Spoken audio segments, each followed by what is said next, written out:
Okay, so in this section we are revising private company valuation. तो सबसे पहले अपन पढ़ेंगे difference between private equity and public equity. तो इन डिफरेंसेस को दो कैटेगरी में बांटा गया है। पहला है कंपनी स्पेसिफिक डिफरेंसेस एंड दूसरा है स्टॉक स्पेसिफिक फैक्टर्स। तो सबसे पहले अपन बात करेंगे कंपनी स्पेसिफिक डिफरेंसेस के बारे में। तो फर्स्ट पॉइंट के अंदर अपन पढ़ेंगे स्टेज ऑफ लाइफ साइकिल के बारे में। इसमें पूछता है कौन सी कंपनी में ज्यादा मैच्योर मानी जाएगी। तो जवाब है पब्लिक कंपनी को ज्यादा मैच्योर माना जाता है। फिर नेक्स्ट अपन पढ़ेंगे साइज के बारे में। तो इसमें कहते हैं किसके अंदर ज्यादा कैपिटल होती है। तो इसका जवाब है पब्लिक कंपनी। एंड इसका रीजन सिंपल सा है कि जो प्राइवेट कंपनी है इसके अंदर फ्यू इंडिविजुअल से पैसा आता है, बट पब्लिक कंपनी के अंदर कोई भी पैसा लगा सकता है। फिर वापस से साइज के पॉइंट में पूछते हैं किसके अंदर ज्यादा असेट होएगी। तो इसका भी जवाब है पब्लिक कंपनी। एंड रीजन इसका भी सिंपल सा, यहाँ पे ज्यादा कैपिटल है, ज्यादा बड़ी कंपनी मानी जाती है, तो इसका यहाँ पे ज्यादा असेट होएगी। फिर अपन नेक्स्ट पढ़ेंगे quality and depth of management के बारे में। इसमें कहते हैं किसके पास ज्यादा एम्प्लॉइज होते हैं एंड डेप्थ इन मैनेजमेंट होता है। इसका जवाब है पब्लिक कंपनीज। एंड इसका रीजन सिंपल सा है कि अगर एक बड़ी कंपनी है, अगर मैनेजमेंट बढ़िया है, ज्यादा एम्प्लॉइज है, तो इसका मतलब हर कोई उस कंपनी में काम करना चाहेगा, बिकॉज उसका नाम होगा कि इतनी बड़ी कंपनी में काम कर रहा है, तो यानी कि ये टैलेंट को अट्रैक्ट करेगा।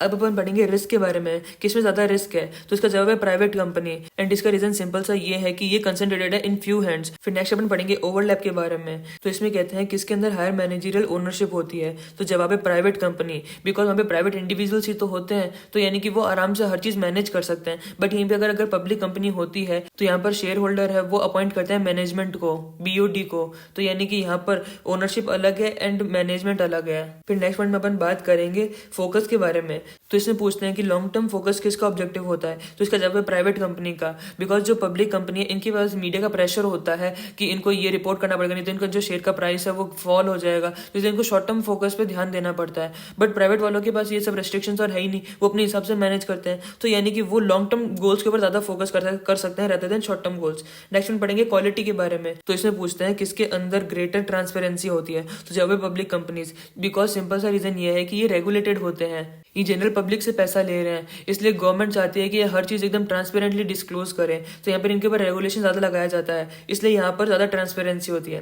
फिर नेक्स्ट हम पढ़ेंगे टैक्सेस के बारे में। तो इसके अंदर पूछते हैं कि किसको ज्यादा टैक्स कंसर्न होता है। तो इसका जवाब है प्राइवेट, बिकॉज यहाँ पर उनको पर्सनल टैक्सेशन को फेस करना पड़ता है, बिकॉज यहाँ पर जितना भी प्रॉफिट आ रहा है वो फ्यू इंडिविजुअल्स के बीच में डिस्ट्रीब्यूट होता है, एंड यहाँ पर ये प्राइवेट कंपनीज होती है। बट यहीं पे अगर अपन पब्लिक कंपनी को देखें तो उसके अंदर ओनरशिप अलग होती है, मैनेजमेंट अलग होती है। जितना भी पैसा कमा रहे हैं थोड़ा अपन रिटेन भी करके रख सकते हैं और कुछ अपन डिस्ट्रीब्यूट भी कर सकते हैं। ओके, तो अब अपन पढ़ेंगे कैटेगरी 2 की तरफ। यहाँ पे अपन पढ़ेंगे स्टॉक स्पेसिफिक फैक्टर्स के बारे में। तो इसमें कहते हैं जितने भी फैक्टर्स है स्टॉक स्पेसिफिक वाले, ये सारे के सारे नेगेटिव होते हैं फॉर प्राइवेट कंपनी। तो इसमें फर्स्ट आता है लिक्विडिटी। तो इसके अंदर कहते हैं कि जो प्राइवेट कंपनी होता है इसके अंदर फ्यू ओनर्स होते हैं एंड देयरफॉर ये लेस लिक्विड होता है देन पब्लिकली ट्रेडेड कंपनी, क्योंकि यहाँ पर दूसरे बाय को ढूंढना भी बहुत ज्यादा मुश्किल होता है। बट यहाँ पर अगर अपन पब्लिक कंपनी के बारे में सोचे तो उसके जो शेयर्स वो तो ट्रेड होते हैं एंड वहाँ पे बायर एंड सेलर ज्यादातर अवेलेबल होते हैं, तो यहाँ पर लिक्विडिटी की ज्यादा प्रॉब्लम नहीं होती है। नेक्स्ट अपन पढ़ेंगे मार्केटेबिलिटी के बारे में। तो इसके अंदर कहते हैं कई बार ऐसा देखा गया कि जो प्राइवेट कंपनीज है इनके अंदर एग्रीमेंट होते हैं जो कि प्रिवेंट करते हैं शेयर होल्डर को फ्रॉम सेलिंग और reducing the marketability of share, यानी कि शेयर को बेचने से रोकते हैं। नेक्स्ट अपन बात करेंगे कंसंट्रेशन ऑफ कंट्रोल के बारे में। इसके अंदर कहते हैं कि ऐसा देखा गया कि जो प्राइवेट फर्म है इसके अंदर जो कंट्रोल है वो कंसंट्रेटेड होता है इन फ्यू हैंड, यानी कि कुछ लोगों के हाथ में ज्यादातर अथॉरिटी होती है। तो इसका मतलब है कि जो ओनर और मैनेजर होंगे जिनका ज्यादा कंट्रोल होता है वो ग्रेटर पर्क्स एंड बेनिफिट ले सकते हैं at the expense of minority share holder, यानी कि ये हर्ट करता है नॉन कंट्रोलिंग शेयर होल्डर्स को। ओके, तो अब अपन निकालना सीखेंगे प्राइवेट कंपनी की वैल्यूएशन को। तो इसको 3 अप्रोचेस से निकाला जा सकता है, income approach, market approach and asset approach. Asset approach तो सिंपली असेट माइनस लायबिलिटी होती है, एंड जो मार्केट अप्रोच है इसके अंदर अपन PE ratio, PS ratio, PB ratio का यूज करते हैं, एंड जो इनकम अप्रोच है इसके अंदर अपन FCFA और FCFE का यूज करते हैं। तो सबसे पहले अपन पढ़ेंगे इनकम अप्रोच के बारे में। तो इसके अंदर स्टेप 1 के अंदर अपन कैलकुलेट करेंगे नॉर्मलाइज्ड अर्निंग को, यानी कि एक्विजिशन के बाद होने वाली अर्निंग को, यानी कि earning of a company after acquisition. तो इसके लिए अपन को रिपोर्टेड एबिटा दिया जाएगा एंड अपन उसके अंदर कुछ चेंजेस करेंगे, यानी कि उसके अंदर एडजस्टमेंट करे जाएंगे। पहला एडजस्टमेंट है non market level of compensation, यानी कि हो सकता है कि अपने जो मैनेजर है अपन उसको मार्केट से ज्यादा कंपनसेशन दे रहे हो, तो यानी कि ये बेकार का खर्चा, ये होना ही नहीं चाहिए। तो यहाँ पर कहते हैं कि इस वाले खर्चे को हटाना पड़ेगा, यानी कि इसको एडजस्ट करना पड़ेगा नॉर्मलाइज्ड EPS को निकालने के लिए, यानी कि अगर अपन ने ज्यादा एक्सपेंस रिकॉर्ड कर लिया है तो अपन को थोड़ा सा रिवर्स भी करना पड़ेगा। ओके, तो नेक्स्ट एडजस्टमेंट के अंदर बात की गई है non recurring and unusual items के बारे में। तो समझो अगर अपन को एक लॉ सूट की वजह से गेन हुआ है तो ये नॉन रिकरिंग इनकम है, तो यहाँ पर ये कहते हैं कि इन सारी की चीजों को जो कि आगे रोज रोज नहीं हो सकते, जो कि नॉर्मल कोर्स ऑफ बिजनेस के अंदर नहीं है, इनको एडजस्ट करना पड़ेगा।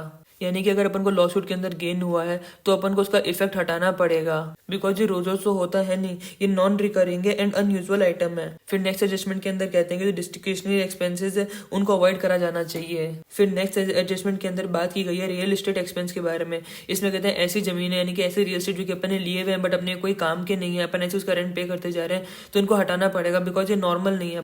एंड फिर लास्ट एडजस्टमेंट के अंदर बात की गई है नॉन मार्केट लीव रेट के बारे में। तो इसको अपन एक एग्जांपल की मदद से समझेंगे। तो इमेजिन करो अपन जिससे रॉ मटेरियल मंगवाते हैं अपन उसके बहुत बड़े कंज्यूमर है, यानी कि अगर अपन ने उससे माल खरीदना बंद कर दिया तो वो पूरा खत्म ही हो जाएगा। तो यानी कि वो अपन से डरता है कि अपन उससे माल लेना बंद ना कर दें, तो इसके लिए वो अपन को एक प्रीमाइस प्रोवाइड करता है एंड इसके अंदर वो बहुत ही ज्यादा लो रेंट चार्ज करता है। तो यहाँ पर अपन ने कुछ एडजस्टमेंट के बारे में पढ़ा है। अगर ये एडजस्टमेंट अपन को क्वेश्चन के अंदर देखते हैं तो इनको एडजस्ट किया जाएगा ईपीएस के अंदर एंड इसकी मदद से अपन निकालेंगे नॉर्मलाइज डीपीएस को। फिर यहाँ पर नेक्स्ट पॉइंट के अंदर बोलते हैं कि अगर जो बायर है वो एक स्ट्रेटेजिक बायर है तो सिनर्जीज को भी कंसिडर करेगा, यानी कि हो सकता है कि जो अपनी फर्म को एक्वायर कर रहा है उसको हो सकता है कि अपनी फर्म को लेने से कोई फायदा भी मिले, यानी कि हो सकता है कि जिस रॉ मटेरियल का वो यूज करता है अपने प्रोडक्शन के अंदर अपन वही रॉ मटेरियल बनाते हो, तो यानी कि एक सिनर्जी बैठ गई है ना। या फिर ऐसा भी हो सकता है अपन जो काम कर रहे हो वो हम भी वही वाला काम करती है एंड अगर अपन दोनों मिल जाएंगे तो प्रोडक्शन और भी बड़े स्केल पे कर सकते हैं। इसको अपन हॉरिजॉन्टल इंटीग्रेशन कहते हैं। एंड जो पिछला अपन ने पढ़ा था जहाँ पे अपने रॉ मटेरियल प्रोवाइड करते हैं वो उसको अपन वर्टिकल इंटीग्रेशन कहते हैं। ओके, तो यहाँ पर अपना स्टेप 1 कंप्लीट हो गया है। यहाँ पर अपन ने नॉर्मलाइज अर्निंग को कैलकुलेट करना सीखा है। अब अपन स्टेप 2 की तरफ बढ़ते हैं। यहाँ पर अपन एस्टिमेट करना सीखेंगे कैश फ्लो को, यानी कि यहाँ पर अपन एस्टिमेट करेंगे एफसीएफएफ और एफसीएफई को।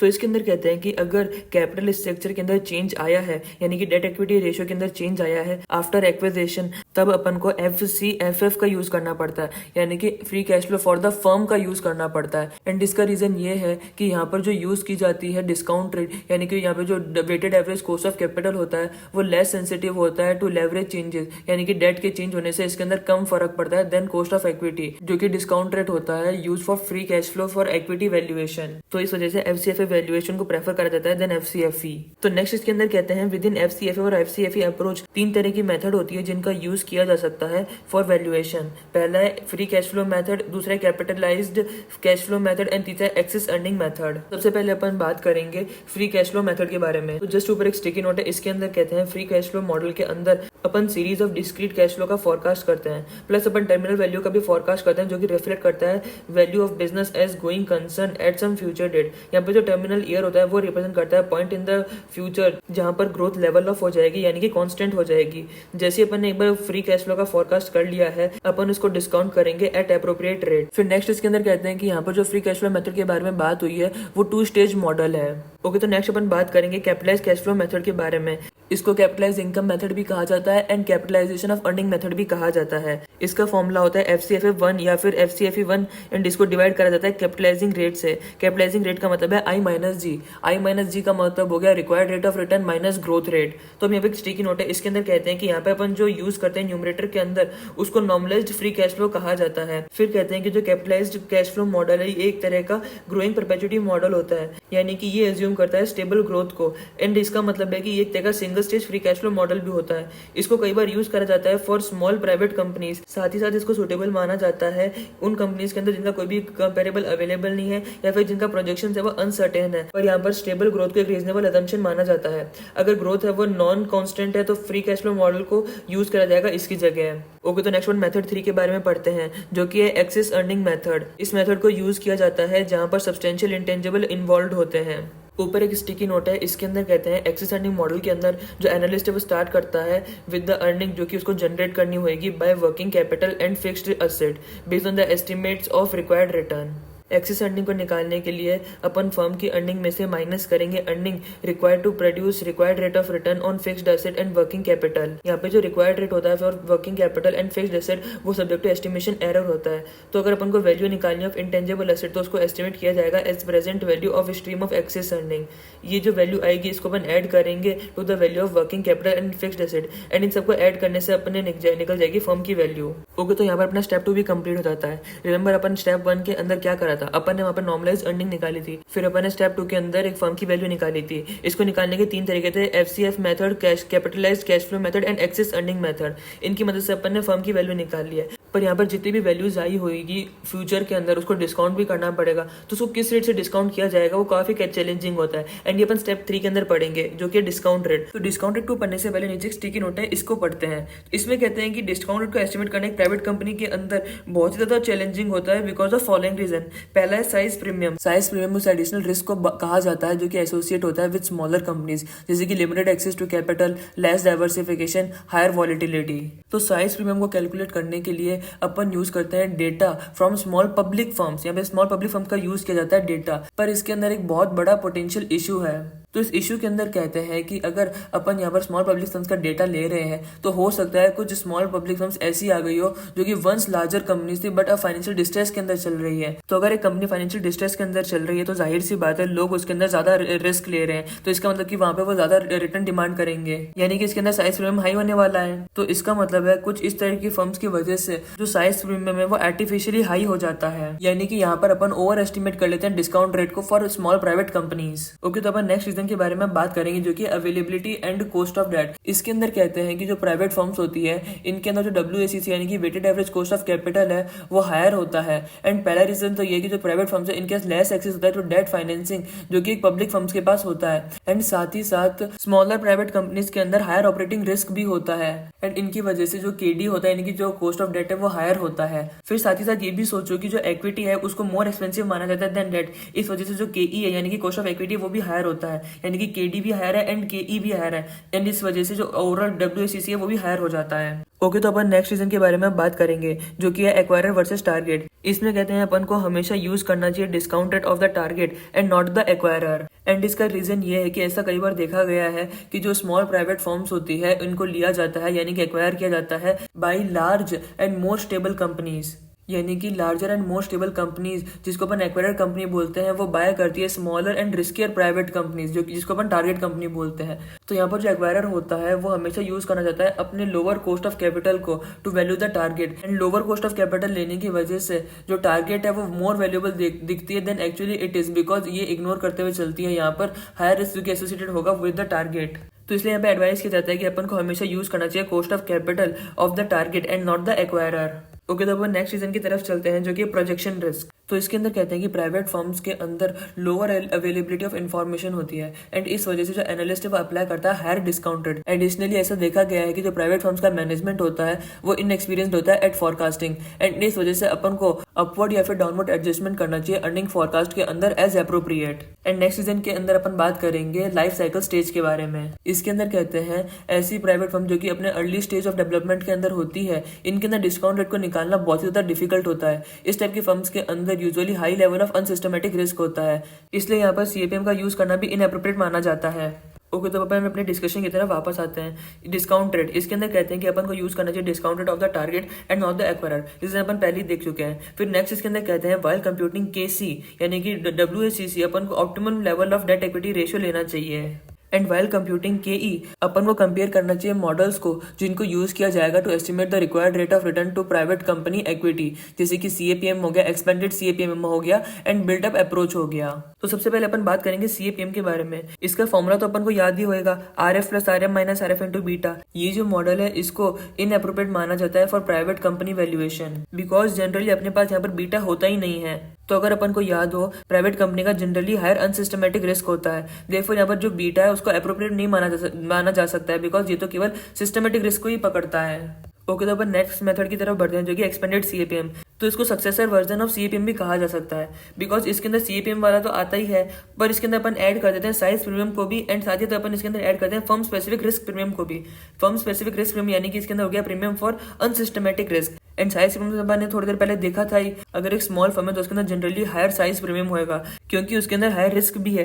बट अपन को यहाँ पर एक चीज ध्यान रखनी है कि जो साइज प्रीमियम है वो केवल स्मॉल कंपनीज के लिए होता है, अगर एक लार्ज कंपनी है तो इसके अंदर साइज प्रीमियम नहीं होएगा। ओके, तो अपन बात करेंगे थर्ड मेथड के बारे में जो कि बिल्टअप मेथड। इसका फॉर्मूला होता है RF + ERP यानी कि equity risk premium plus size premium plus company specific risk premium and plus industry premium. तो अगर अपन इस मेथड को कंपेयर करें विद अदर 2 मेथड तो अपन को पता चलेगा कि यहाँ पर बीटा का यूज नहीं किया गया है एंड साथ ही साथ अपन ने यहाँ पर इंडस्ट्री प्रीमियम का भी यूज करा है।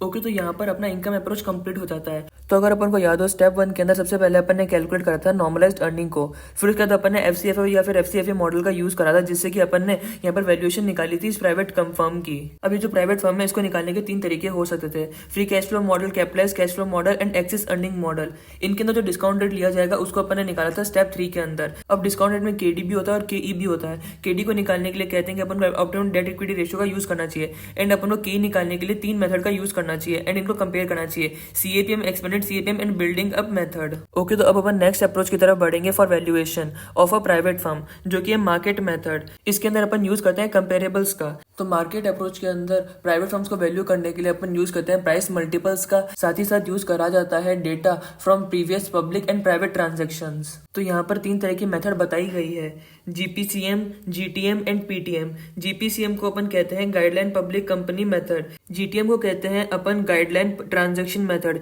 एंड पीटीएम को कहते हैं प्रायर ट्रांजेक्शन मेथड। पीटीएम को लेस फ्रीक्वेंट मेथड भी कहा जाता है, बिकॉज यहाँ पर वैल्यूएशन करने के लिए उस ट्रांजेक्शन को लिया जाता है जो कि फेयरली रिसेंट में हुआ था इसी कंपनी के साथ ही। ओके तो अब अपन बात करेंगे जीपीसीएम के बारे में। तो इसके अंदर अपन यूज करते हैं प्राइस मल्टीपल का of a public company.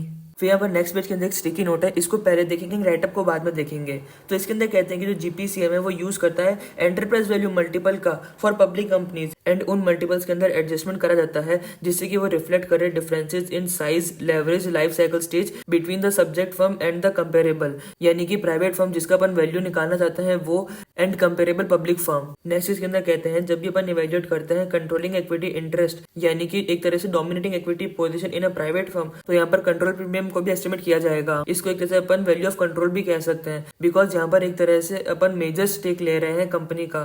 Control premium एक तरह से डिफरेंस होता है बिटवीन प्रो रेटा value of controlling interest and pro रेटा value of non controlling interest. फिर नेक्स्ट पॉइंट के अंदर कहते हैं कि जो ज्यादातर पब्लिक शेयर्स है वो तो ट्रेड होते हैं मार्केट के अंदर, एंड वो बहुत ज्यादा स्मॉल और नॉन कंट्रोलिंग इंटरेस्ट के लिए होते हैं, देयरफॉर वो रिफ्लेक्ट ही नहीं कर पाते हैं कंट्रोल प्रीमियम को, यानी कि जो प्राइस मल्टीपल यहाँ पे अपन लेंगे वो रिफ्लेक्ट ही नहीं करेगा कंट्रोल प्रीमियम को। देयरफॉर अगर एक प्राइवेट कंपनी के अंदर कंट्रोलिंग इक्विटी का एक्सचेंज हो रहा है तब अपन को यहाँ पर कंट्रोल प्रीमियम का एडजस्टमेंट भी करना पड़ेगा। तो अब अपन अपने राइटअप के ऊपर वापस आते हैं। इसके अंदर कहते हैं कि जो कंट्रोल प्रीमियम है वो उसको यूज किया जाएगा, बट जनरली जो इलस्ट्रेशन है उसको अवॉइड करता है ड्यू टू कंजर्वेटिज्म। फिर नेक्स्ट इसके अंदर कहते हैं कि जो डीएलओएम है यानी कि discount for lack of marketability, इसको यूज किया जा सकता है सम्स के अंदर। ओके तो नेक्स्ट अपन पढ़ेंगे जीटीएम के बारे में। इसके अंदर कहते हैं कि अपन यहाँ पर यूज करते हैं प्राइस मल्टीपल का for recent acquisition of some other company, यानी कि ऐसी कंपनी का प्राइस मल्टीपल यूज किया जाएगा जिसके अंदर एक रिसेंट एक्विजिशन हुआ था एंड वो कंपेरेबल फर्म भी है। अब यहाँ पर एक चीज समझना, जो कंपेरेबल फर्म है जिसका प्राइस मल्टीपल का यूज किया गया है वहां पर एक्विजिशन हुआ है, इसका मतलब वहां पर डोमिनेटिंग इक्विटी यानी कि कंट्रोलिंग इक्विटी का एक्सचेंज हुआ है, तो इसका मतलब है वहां पर जो कंट्रोल प्रीमियम है उसको कंसिडर किया गया होगा, तो इसलिए अपन को यहाँ पर अलग से कोई एडजस्टमेंट करने की जरूरत नहीं है इन केस ऑफ जीटीएम। फिर यहाँ पर एक स्टिकी नोट है, इसके अंदर कहते हैं ऑल्दो जो डेटा होता है about the sale of public company वो रेडीली अवेलेबल होता है, पर जो अवेलेबिलिटी ऑफ इन्फॉर्मेशन होती है about the sale of private firm वो मोर लिमिटेड होती है एंड हो सकता है ज्यादातर एक्यूरेट भी नहीं होती है। तो जब भी अपन यूज करें multiple from historical transaction, several issues को कंसिडर किया जाएगा, जैसे transaction type, contingent consideration and type of consideration. तो सबसे पहले अपन बात करेंगे ट्रांजेक्शन टाइप के बारे में। तो इसके अंदर कहते हैं कि हो सकता है जो रिसेंट ट्रांजेक्शन था वो स्ट्रेटेजिक ट्रांजेक्शन हो या फिर हो सकता है नॉन स्ट्रेटेजिक ट्रांजेक्शन हो। स्ट्रेटेजिक ट्रांजेक्शन के अंदर अपन को सिनर्जीज का बेनिफिट होता है बिकॉज अपने एक्जिस्टिंग बिजनेस और जो अपन बिजनेस एक्वायर कर रहे हैं वो एक दूसरे से लिंक है। बट अगर ये एक नॉन स्ट्रेटेजिक ट्रांजेक्शन है यानी कि अपना बिजनेस अलग चल रहा है एंड जो अपन फर्म को एक्वायर कर रहे हैं उसका बिजनेस अलग है, तो अपन को यहाँ पर हिस्टोरिकल मल्टीपल को एडजस्ट करना होगा। ओके तो अब अपन बात करेंगे कंटिजेंट कंसिडरेशन के बारे में। तो कंटिजेंट कंसिडरेशन का मतलब है एक्विजिशन प्राइस का ऐसा पार्ट जो कि कंटिजेंट होता है on achievement of a specific company performance target, जैसे कि एफडीए से अप्रूवल रिसीव करना फॉर अ ड्रग। तो एक तरह का कंटिजेंट है ना, मिले ना मिले, तो इससे अपन को पता चलता है कि जो कंटिजेंट कंसिडरेशन है इसकी वजह से जो रिस्क है वो इंक्रीज हो जाता है। तो ऐसा ट्रांजेक्शन जिसके अंदर कंटिजेंट कंसिडरेशन है उसको प्रॉपर्ली अपन को स्क्रूटनाइज करना पड़ेगा बिफोर उसको कंपेयर करा जाए टू ट्रांजेक्शन जिसके अंदर कंटिजेंसीज नहीं है। ओके तो अब अपन नेक्स्ट बात करेंगे टाइप ऑफ कंसिडरेशन के बारे में। तो इसके अंदर कहते हैं कई बार ऐसा देखा गया है कि जो एक्विजिशन हुआ है वो स्टॉक से हुआ है रेदर देन कैश, यानी कि अपन ने कैश की जगह स्टॉक दे दिया है, तो इस वजह से यहाँ पर कंपैरिजन करने में अपन को काफी ज्यादा प्रॉब्लम होगी। तो अगर अपन कंपेयर करेंगे ट्रांजैक्शन को ऑफ डिफरेंट कंसिडरेशन टाइप, यानी कि एक का कैश में वन दूसरे का स्टॉक में हुआ है, तो वो ज्यादा रेलिवेंट नहीं माना जाएगा। ओके, तो नेक्स्ट यहाँ पे एक नोट है, इसके अंदर कहते हैं कि सपोज करो अपन यूज करें जीपीसीएम एंड जो एमवीआईसी यानी कि market value of invested capital to EBITDA ratio है एक पब्लिक कंपनी का, वो सपोज करो 20 टाइम्स है।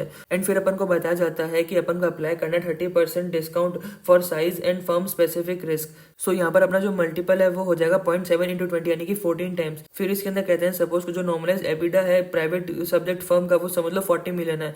तो इस इन्फॉर्मेशन की मदद से अपन एमवीआईसी यानी कि market value of invested capital अपन निकाल सकते हैं। बिकॉज अपन ने थोड़ी देर पहले पढ़ा था एमवीआईसी टू एबिटा रेशियो 20 टाइम्स है एंड डिस्काउंट लगा देने के बाद ये जो रेशियो है वो 14 टाइम्स हो गया है, यानी कि एमवीआईसी टू एबिटा रेशियो हो गया है 14 टाइम्स। एबिटा अपने पास आ गया है 40 मिलियन का। तो अगर अपन इस रेशियो को मल्टीप्लाई करेंगे एबिटा से तो अपना निकल जाएगा एमवीआईसी, यानी कि 14 इंटू 40 मिलियन करेंगे तो आ जाएगा 560 मिलियन, यह आ जाएगा market value of invested capital. फिर इसके बाद कहते हैं सपोज करो जो अपना मार्केट वैल्यू ऑफ डेट है वो 100 मिलियन है, तो इसका मतलब जो मार्केट वैल्यू ऑफ इक्विटी है वो आ जाएगा 460 million. Because market value of debt plus market value of equity equal to हो जाता है market value of the company, and market value एक तरह से अपने को दिया हुआ है 560 मिलियन, तो यानी कि डेट का 100 है हिस्सा एंड 460 हो गया इक्विटी का हिस्सा।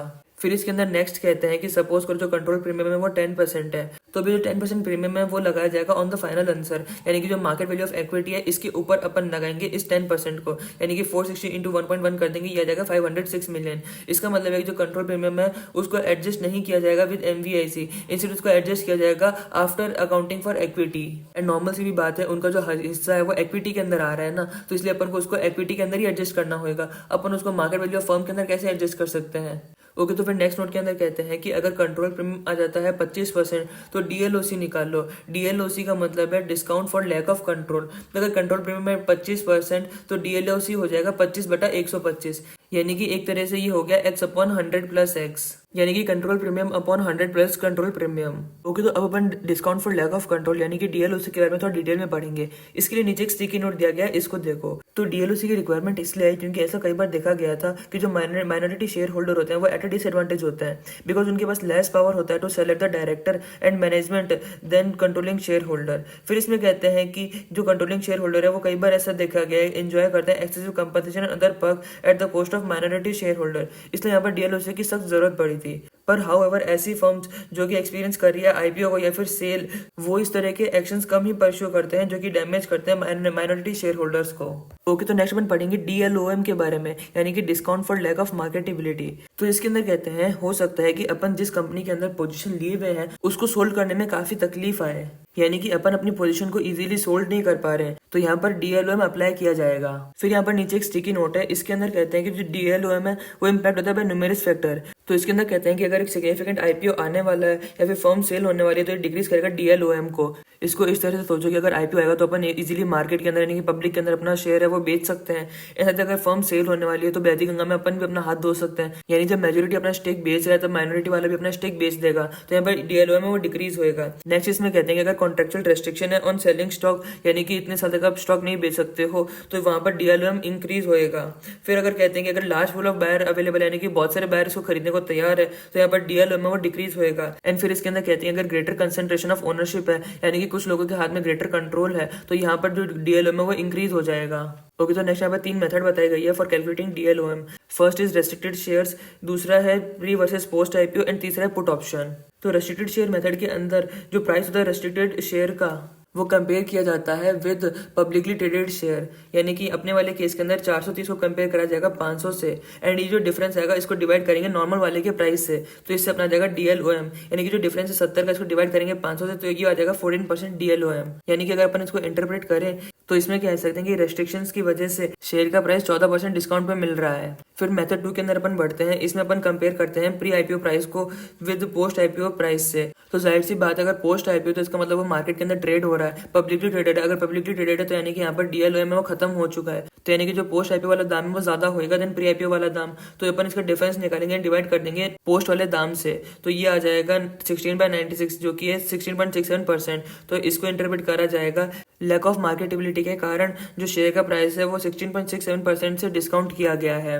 ओके, तो अब अपन मेथड 3 की तरफ बढ़ते हैं। यहाँ पर कहते हैं कि अपन सबसे पहले कैलकुलेट करते हैं value of at the money put option, and ये जो वैल्यू आएगी इसको डिवाइड करा जाएगा विद स्टॉक प्राइस से, तो यानी कि 18/64 करा जाएगा, तो यह आ जाएगा 12.5%, यानी कि discount for lack of marketability है 12.5%। ओके तो यहाँ पर एक स्टिकी नोट है, इसके अंदर कहते हैं कि ये जो अप्रोच है इसको ज्यादा बेटर माना जाता है than other two approaches, and इसका रीजन ये है कि ये मेथड प्राइवेट कंपनी के एस्टिमेटेड रिस्क को भी फैक्टर करता है इनटू ऑप्शन प्राइस, यानी कि इसको भी इनकॉर्पोरेट करता है। बट इस मेथड का एक ड्रॉबैक भी है, एंड वो ये है कि जो पुट ऑप्शन है वो इंडिकेट करता है सर्टेन सेलिंग प्राइस को, नॉट एक्चुअल लिक्विडिटी। ओके तो नेक्स्ट नोट के अंदर कहते हैं कि ये जो डीएलओसी और डीएलओएम है दोनों एडिटिव नहीं है, रेदर ये दोनों मल्टीप्लिकेटिव है। तो इसके अंदर कहते हैं सपोज करो जो डीएलओसी है वो 30% है एंड डीएलओएम है 10%, तो अगर अपन को कंबाइंड डिस्काउंट निकालना है तो अपन को इन दोनों को मल्टीप्लाई करना पड़ेगा, यानी कि यहाँ पर अपन को 70% ऑफ 90% लेना पड़ेगा ऑफ अनएडजस्टेड वैल्यू, यानी कि एक तरह से अपन 70 × 90 करेंगे जो कहेगा 63% ऑफ अनएडजस्टेड वैल्यू।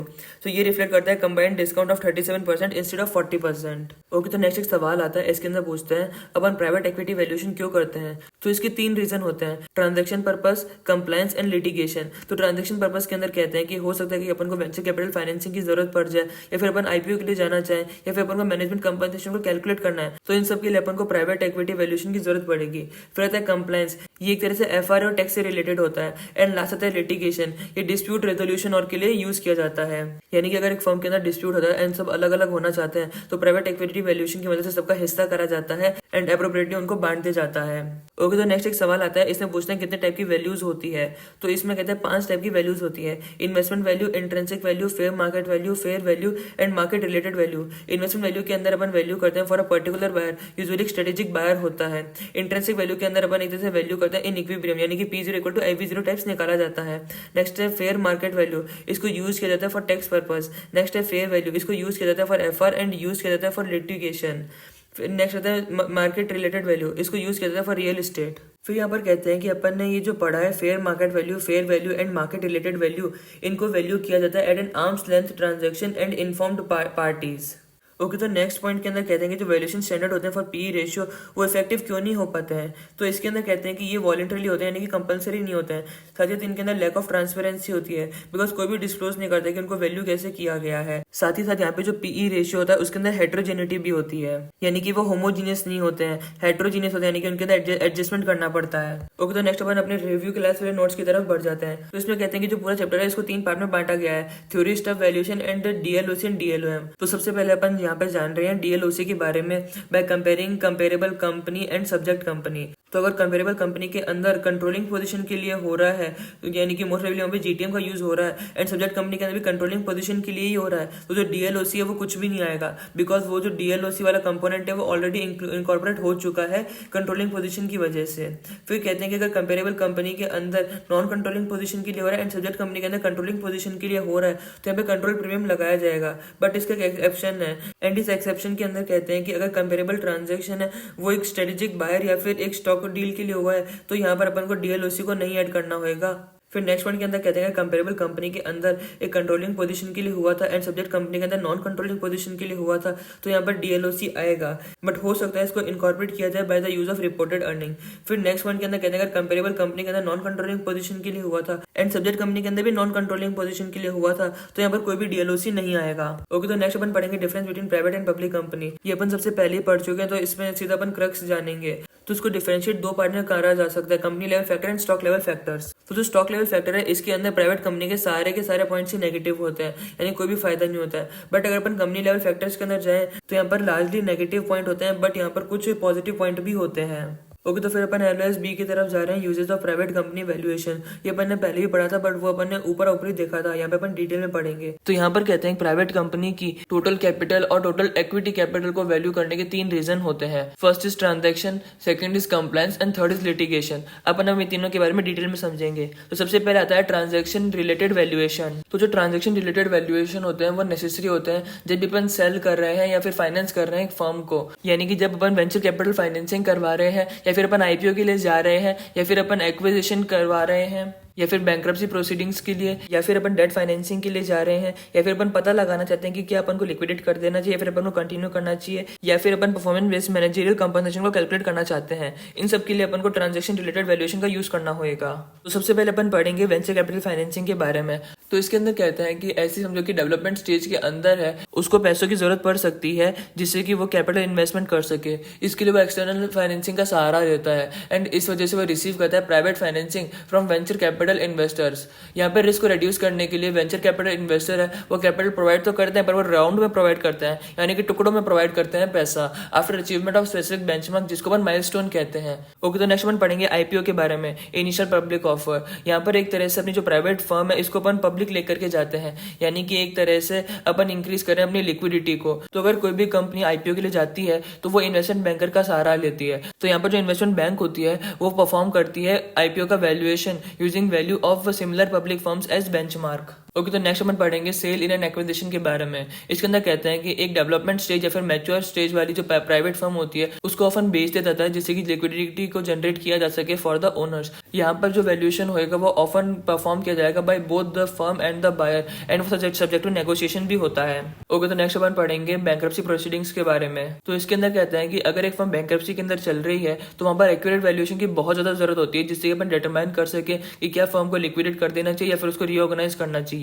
यानी कि इसको कंटिन्यू करते रहना चाहिए या नहीं। इसके बारे में अपन यहाँ पे पता लगाते हैं एक्यूरेट वैल्यूएशन की मदद से। अगर ऐसा डिटरमाइन होता है कि जो फर्म है उसको कंटिन्यू करना चाहिए गोइंग कंसर्न, तो यहाँ पर जो एक्यूरेट वैल्यूएशन होती है वो बहुत ही ज्यादा इंपॉर्टेंट होती है बिकॉज ये हेल्प करती है एक फर्म को उसकी रीस्ट्रक्चरिंग में। ओके, तो नेक्स्ट अपन पढ़ेंगे डेट फाइनेंसिंग के बारे में। इसके अंदर कहते हैं कि जो अपन को पैसा देता है यानी कि जो लेंडर होता है वो इंटरेस्टेड होता है वैल्यूएशन पार्ट के अंदर, बिकॉज ये हमेशा देखना चाहता है कि अपन कैसी फर्म को लोन दे रहे हैं, क्या वापस रीपे कर भी पाएगा या नहीं कर पाएगा। एंड अपन लास्ट में पढ़ते हैं परफॉर्मेंस बेस्ड मैनेजरियल कंपनसेशन के बारे में। इसके अंदर कहते हैं अगर एक फर्म कंपनसेट करती है अपने एम्प्लॉयज को विद स्टॉक ऑप्शन या फिर ग्रांट ऑफ रेस्ट्रिक्टेड स्टॉक या फिर एम्प्लॉयज स्टॉक ओनरशिप प्लान, इन सब चीजों के अंदर एक्यूरेट वैल्यूएशन की बहुत ज्यादा नेसेसिटी होती है for both accounting and tax purpose. Okay, तो यहाँ पर अपने ट्रांजैक्शन बेस्ड वैल्यूएशन के सारे पॉइंट्स कंप्लीट होते हैं। अब अपन पढ़ेंगे कैटेगरी 2 के अंदर। यहाँ अपन पढ़ेंगे कंप्लायंस रिलेटेड वैल्यूएशन। इनको परफॉर्म किया जाता है फॉर लीगल और रेगुलेटरी रीजंस एंड इसका जो प्राइमरी फोकस होता है वो होता है on FR and tax issues. FR यानी कि फाइनेंशियल रिपोर्टिंग के अंदर वैल्यूएशन का यूज किया जाता है फॉर चेकिंग गुडविल इम्पेयरमेंट, यानी कि एक तरह से यहाँ पर गुडविल इम्पेयरमेंट टेस्ट के लिए वैल्यूएशन का यूज किया जाता है। नेक्स्ट आता है टैक्स पर्पस। ये इंडिविजुअल लेवल पे भी हो सकता है एंड ये फर्म वाइड लेवल पे भी हो सकता है। At the level of individual gift tax, E state tax, ये सब नेसेसिटेट करते हैं वैल्यूएशन को। And at the level of firm transfer pricing, property tax, corporate restructuring, ये सब करते हैं नेसेसिटेड वैल्यूएशन को। तो यहाँ पर अपना कंप्लायंस रिलेटेड वैल्यूएशन भी कंप्लीट हो जाता है। अब अपन कैटेगरी 3 की तरफ बढ़ते हैं, लिटिगेशन रिलेटेड वैल्यूएशन। तो यहाँ पर वैल्यूएशन का यूज किया जाता है फॉर डाइवोर्स सेटलमेंट, यानी कि यहाँ पर जो स्पाउस होगा वो अपना हिस्सा मांग रहा होगा फर्म के अंदर at the time of divorce. And या फिर हो सकता है कि इसको यूज किया जाए फॉर शेयर होल्डर डिस्प्यूट, यानी कि शेयर होल्डर के बीच में डिस्प्यूट हो गए हैं एंड इस वजह से वो अलग होना चाहते हैं, इसलिए यहाँ पे वैल्यूएशन की जरूरत पड़ती है। नेक्स्ट डैमेज क्लेम, यहाँ पे भी वैल्यूएशन का यूज किया जाता है जिससे कि पता लगा सके कि एक्चुअल में इतना डैमेज हुआ भी है या नहीं हुआ है। एंड लास्ट है लॉस ऑफ प्रॉफिट। इसके अंदर वैल्यूएशन का यूज किया जाता है जिससे कि अपन इंश्योरेंस कंपनी से जो लॉस हुआ अपन को वो क्लेम कर सके। ओके, तो नेक्स्ट अपन LOC की तरफ बढ़ते हैं। यहाँ पे अपन पढ़ेंगे वेरियस टाइप्स ऑफ वैल्यू। तो कैटेगरी 1 है fair market value, fair value and market value. इन सब के अंदर जो वैल्यू निकाली जाएगी वो आर्म्स लेंथ ट्रांजैक्शन के ऊपर होगी एंड इन्फॉर्म्ड पार्टीज के द्वारा होगी। तो सबसे पहले अपन पढ़ेंगे फेयर मार्केट वैल्यू के बारे में। तो ये टैक्स पर्पज के लिए होता है, साथ ही इसका जो फोकस है वो ग्रॉस सेल प्राइस के ऊपर होता है after applying DLOC and DLOM and यहाँ पर अपन सेलिंग कॉस्ट को डिडक्ट नहीं करते हैं। नेक्स्ट आता है फेयर वैल्यू। ये फाइनेंशियल रिपोर्टिंग एंड लिटिगेशन के लिए होता है। इसका जो फोकस है वो नेट प्रोसीड के ऊपर होता है आफ्टर डिडक्टिंग सेलिंग कॉस्ट। यहाँ पर अपन DLOC एंड DLOM को डिडक्ट नहीं करते हैं एंड यहाँ पे जो मार्केट वैल्यू है वो डिटरमाइनेबल नहीं की जा सकती है। एंड लास्ट आता है मार्केट वैल्यू। इसके अंदर अपन एक्चुअल सेलिंग प्राइस का यूज करते हैं। तो यहाँ पर एक एग्जांपल है, इसके अंदर कहते हैं समझ लो अपन को fair value and market value दोनों अवेलेबल कराई गई है। तो यहाँ पर अपन को असेट एक्स का मार्केट वैल्यू का कोड दिया हुआ है 210 214 का एंड असेट वाई का अपन को मार्केट वैल्यू का कोड दिया हुआ है 105 और 110 का। तो यहाँ पर फेयर वैल्यू होगा पोजीशन का 212 एंड 107.5। एक तरह से यहाँ पर अपन ने जो बिड और आस्क कोड दिया हुआ है इसका अपन ने एवरेज निकाल लिया है। एंड अगर अपन को यहाँ पर मार्केट वैल्यू पूछते हैं पोजीशन का तो वो इन दोनों का लोअर वाला हो जाएगा, यानी कि 210 और 105। ओके, तो नेक्स्ट अपन पढ़ेंगे एसेट बेस्ड अप्रोच के बारे में। तो अगर अपन को याद हो तो वैल्यूएशन के यहाँ पे 3 तरीके थे, income approach, market approach and तीसरा था एसेट बेस्ड अप्रोच, यानी कि एसेट माइनस लायबिलिटी वाला। तो अपन यहाँ पर जो एसेट बेस्ड अप्रोच है इसके बारे में पढ़ेंगे। तो इसको एक तरीके एक्सट्रीम अप्रोच माना जाता है एंड इसको यूज नहीं किया जाना चाहिए फॉर गोइंग कंसर्न। यहाँ पर जो वैल्यू ऑफ इक्विटी होगा उसको निकालने के लिए अपन फेस वैल्यू ऑफ एसेट को माइनस करेंगे लायबिलिटी से। ये एप्लीकेबल होता है उन फर्म के लिए जो कि प्राइमरी स्टेज के अंदर यानी कि स्टार्टअप स्टेज के अंदर है, या फिर ऐसी फर्म जो कि क्लोज टू बैंकरप्सी है, या फिर बैंकिंग और फाइनेंस फर्म के लिए जिनके अंदर लिक्विड एसेट होती है, या फिर इन्वेस्टमेंट फर्म्स के लिए एंड या फिर नेचुरल रिसोर्सेज फर्म्स के लिए। इन सब फर्म्स के अंदर एसेट बेस्ड वैल्यूएशन का यूज किया जा सकता है। ओके, तो नेक्स्ट अपन एडिशनल पॉइंट्स की तरफ बढ़ते हैं। तो फर्स्ट पॉइंट के अंदर कहते हैं इनकम अप्रोच और एसेट बेस्ड अप्रोच को एब्सोल्यूट वैल्यूएशन मॉडल कहा जाता है, वह जो मार्केट अप्रोच है उसको रिलेटिव वैल्यूएशन मॉडल कहा जाता है, बिकॉज इसके अंदर जो वैल्यू होती है उसको डिटरमाइन किया जाता है related to the recent valuation of other assets, यानी कि दूसरी एसेट्स की मदद से इस एसेट का दाम निकाला जा रहा है, देयरफॉर इसको अपन रिलेटिव वैल्यूएशन मॉडल कहते हैं। ओके, तो नेक्स्ट पॉइंट के अंदर कहते हैं जब भी अपन सेलेक्ट करते हैं एप्रोप्रिएट वैल्यूएशन मॉडल, तो जो एनालिस्ट को कंसीडर करना चाहिए फर्म की लाइफ साइकिल स्टेज को भी। तो 3 टाइप की लाइफ साइकिल स्टेज होती है, अर्ली, हाई ग्रोथ और उसके बाद मैच्योर फेज। तो यहाँ पर कहते हैं कि जो अर्ली स्टेज होती है वहाँ पर जो फर्म की फ्यूचर कैश फ्लोज होते हैं उसके अंदर बहुत ज़्यादा अनसर्टेनिटी होती है, देयरफॉर अपन को वहाँ पर एसेट बेस्ड अप्रोच का यूज करना चाहिए, वो ज़्यादा अप्रोप्रिएट माना जाता है। वहीं पे अगर अपन बात करें ऐसी फर्म के बारे में जो कि हाई ग्रोथ फेज के अंदर है, तो इसको वैल्यू करने के लिए अपन को यूज करना चाहिए इनकम अप्रोच का, या इन पर्टिकुलर अपन को यहाँ पर यूज करना चाहिए एफसीएफ वैल्यूएशन मॉडल का। एंड अगर एक फर्म मैच्योर स्टेज के अंदर है, यानी मैच्योर फर्म है, तो अपन को उसको वैल्यू करने के लिए यूज करना चाहिए मार्केट अप्रोच का। ओके, तो नेक्स्ट अपन बात करेंगे अब इनकम अप्रोच के बारे में। तो यहाँ पर कहते हैं हाई ग्रोथ इंडस्ट्रीज के अंदर जो प्राइस मल्टीपल है वो बहुत ही ज्यादा हाई होएगा, बिकॉज सबको लगता है कि ये कंपनी वो बहुत तेजी से ग्रो करेगी। तो यहाँ पर प्रॉब्लम ये आ जाती है कि अपन यहाँ पर यूज करते हैं हाई मल्टीपल्स का, जिससे अपन एस्टिमेट करते हैं कंपनी के फ्यूचर वैल्यू, पर इसकी वजह से अपन एक तरह से एक्सपेक्टेड ग्रोथ रेट को ट्वाइस काउंट कर रहे हैं। वन अपन इसको काउंट कर रहे हैं प्राइस मल्टीपल्स के अंदर, एंड सेकंड अपन इसको काउंट कर रहे हैं कैश फ्लो एस्टिमेट के अंदर। सो अगर अपन केयरफुल नहीं होंगे तो अपन यहाँ पर ओवर एस्टिमेट कर बैठेंगे कंपनी की वैल्यू को। तो इसको अवॉइड करने के लिए, यानी कि इस डबल काउंटिंग अवॉइड करने के लिए एनालिस्ट को यूज करना चाहिए प्राइस मल्टीपल का फ्रॉम कंपनी जो कि मोर स्टेबल ग्रोथ पर है, not as high as the high growth ones. फिर अपन को एडजस्ट करना चाहिए मल्टीपल को to account for more normal growth rate in the future. And next अपन को यूज करना चाहिए डिफरेंट मॉडल्स का, जैसे कि डीसीएफ अप्रोच हो गया, जो कि सेपरेट करते हैं हाई ग्रोथ पीरियड को from normal growth period more clearly. Okay, तो नेक्स्ट पॉइंट के अंदर कहते हैं कि एक्विजिशन के टाइम पे जो प्राइस ऑफर करा जाता है वो ऑफन रिफ्लेक्ट करता है इंप्रूवमेंट जो कि एक पब्लिक कंपनी बाहर लेकर के आएगा टू द प्राइवेट फर्म, जैसे कि रिड्यूसिंग एक्सपेंस। ओके, तो नेक्स्ट पॉइंट के अंदर कहते हैं कि जो प्राइवेट कंपनी के ओनर्स होते हैं वो वेल डाइवर्सिफाइड नहीं होते हैं, बिकॉज उनका जितना भी वेल्थ होता है वो टाइड अप होता है इन देयर कंपनी। तो इसका मतलब है जो प्राइवेट कंपनी के ओनर्स होते हैं उनको मार्केट का भी रिस्क होता है, साथ ही साथ उनको कंपनी स्पेसिफिक रिस्क भी होता है, बिकॉज उनका जितना भी पैसा वो एक कंपनी के अंदर लगा हुआ है। पर यहीं पे अगर अपन बात करें सीपीएम के बारे में, तो सीपीएम अज्यूम करता है कि जो इन्वेस्टर है वो केवल और केवल एक्सपोज होते हैं to market risk, not total risk of a company. पर अब यहाँ पर कहते हैं जो सीएपीएम होता है इसके अंदर एक कंपनी स्पेसिफिक रिस्क कंपोनेंट भी होता है, जिसको मेजर किया जाता है बाय बीटा, एंड ये जो बीटा था इसको अपन मल्टीप्लाई करते हैं इक्विटी रिस्क प्रीमियम से। तो यहाँ पर कहते हैं जो सीएपीएम है वो मेजर कर सकता है expected return on any financial asset, not just traded stocks. Okay, तो नेक्स्ट पॉइंट के अंदर कहते हैं कि जो ऑब्जर्व बीटा एस्टिमेट होता है पब्लिक कंपनीज का वो लेवरेज्ड बीटाज होते हैं। तो यहाँ पर चाहे लेवरेज्ड बीटाज होते हैं इनको एडजस्ट किया जाना चाहिए, जिससे कि अपन रिमूव कर सकें effect of debt on the firm's risk by applying the following unlevered beta equation. तो जो बीटा ऑफ अनलेवरेज है इसका फॉर्मूला है beta of leverage divided by 1 + 1 - t into debt by equity. तो अगर अपन इस फॉर्मूला के ऊपर गौर करेंगे तो यहाँ पर नीचे में दिया हुआ डेट बाय इक्विटी, तो इससे अपन को पता चलता है जितना लार्जर पब्लिक कंपनी का डेट रेशियो होगा उतने लोअर उसका अनलेवरेज बीटा रिजल्ट होएगा। तो अब यहाँ पे कहते हैं कि इससे जो रिजल्ट आएगा, जो अनलेवरेज बीटा आएगा, इसको रीलेवरेज करा जाएगा using debt equity ratio using the following leverage beta equation. तो अब बीटा ऑफ लेवरेज निकल जाएगा beta of unleverage into 1 + 1 - t into debt by equity.